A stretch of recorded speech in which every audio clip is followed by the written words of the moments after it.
Bradford were almost unbackable. We said Villa could get the draw. What's happened, Eliot? That's incredible. Yeah, it's another header, another set piece. Who to, Eliot? Sorry to Bradford, I should have said. 3-1. McHugh, who's played quite well all night at the back, he's come forward, smacked in a header from sort of 16 yards out or so. It's a pretty good header.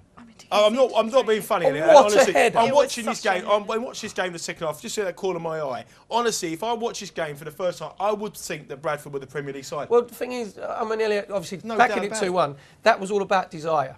All right, McHugh just showed more desire than any other. As Benteke has let him go and turn his back on him.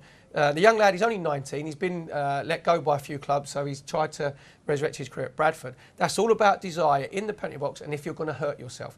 Villa players are not prepared to hurt themselves. And if I was your QPR fan, if I was in any other team at the bottom looking at this game, I'd be thinking, do you know what? That's done us a mate. Yeah. Reading, we'd be looking at Brian McDermott, looking at Martinez, Wigan, thinking, that's handy. This will really impact on Aston Villa's season. Definitely, without a shadow of doubt. I think some of these Bradford boys are pushing for that FIFA World 11, don't you? On the back of this. Lancashire, Yorkshire 11. I mean, someone goes to Spain, they get in it. Narky World. But this isn't a smashing game. We know Arsenal when it was 1-1, and then Bradford a better side for half an hour, and Arsenal battered them for the last 20 minutes and couldn't score. This isn't one of those games. This is an end-to-end game where you couldn't tell which was the Premier League and which was the Division 2. Arsenal, I would be worried as a Villa fan if my team's playing like that against a Division 2 time. It's shipping so many goals. It's 8 goals. It's 4 goals. It's 3 goals. It's not 1 or 2 a game. It's on average now. We've got a Villa fan here. See if he's worried. Look, he doesn't look worried to me. Eliot, are you worried or are you still calm as anything? No, I still think we'll be fine in 2 weeks' time. If it got to 4-1, I'd be concerned, just because that's a terrible, terrible result and really, really bleak.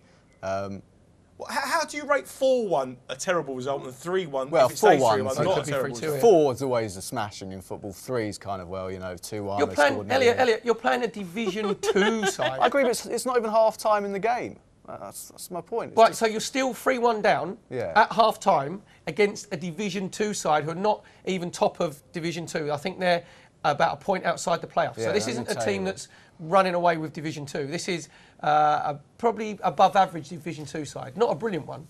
Yeah, and it's a very poor Premier League side as well. I mean, let's not forget that. We're struggling in the Premier League. But I think if, and I believe when we turn it around in 2 weeks' time, the first leg won't matter.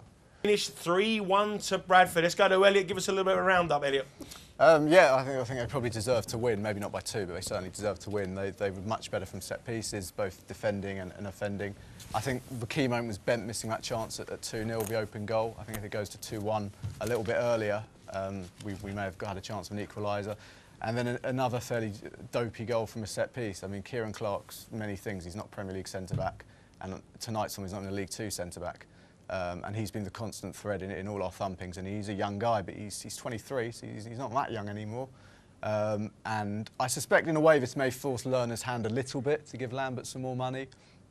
It might not be the worst thing in the world, but it's all about Southampton now on Saturday, and then Swansea and Newcastle after that.